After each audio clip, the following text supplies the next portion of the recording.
Kung mahilig ka mag-DIY, magugustuhan mo tong ilaw na to. Bakit?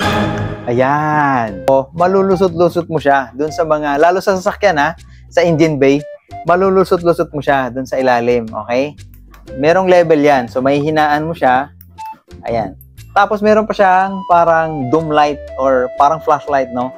So, yung mga hindi abot nito, pwede dito, di ba? At bukod pa dyan, namamagnet mo siya. Okay?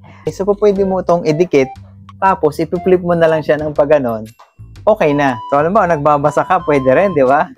O, meron ka ng lampshade, di ba? So, yun. Pwede rin to pang camping, guys. So, pero kinuha ko to, multi-purpose. Pwede kong magamit sa pagdi-DIY sa sasakyan, or pwede rin sa outdoors na pinupunta namin pag nagka-camping kami. Madadala ko rin to, no? Pwede mo rin siya isabit. Eh, meron siyang hook dito. Diba? Ganda.